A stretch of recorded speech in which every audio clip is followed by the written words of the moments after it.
Hello सांगने जय जगन्नाथ। तो guys मु ए बाहर पड़ी मार्केट तो गाइस देखि पारथिबे मोर ए बुलेट गाड़ी पूरा रेडी आइछि तापरे बैग आउ किछि सामान रखि देछि।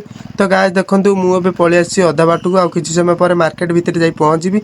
तो गाइस देखि पारथिबे मु ए मार्केट भीतर पहुंच जाइछि। तो गाइस आपण माने टिके पब्लिक रे वीडियो करंतु आपनकर भलो लाइक आइबो आउ व्यूज भी जिवो। तो गाइस मु भी जाउछि एबे अंडा आनिबाकू। तो देखि पारथिबे तो गाइस मु ए अंडा आनिबाकू पहुंच जाइछि।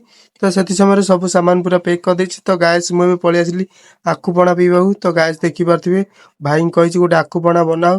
तो गाइस देखंतु भाई एबे आखु पणाटा देई देइछन्ती मते। तो सेति समय मु पूरा आखु पणाटा पी देछि जल्दी।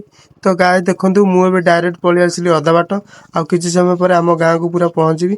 तो गाइस देखंतु मु एबे दुकान पाखु पहुंच जाइछि। तो सेति समय बैग पत्र सब आनी सजेई देछि सब सामान।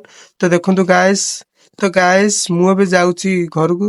तो सेति समय हमर भात आलू झोल पळि आछि। तो गोळे मार दउछि देखि पारथिबे माने एते भल पाइबा देइथिबार मोर इंस्टा रे 100 फॉलोअर्स होई आइछि। तो सेमति भल पाइबा दियंतु, लाइक करंतु, शेयर करंतु।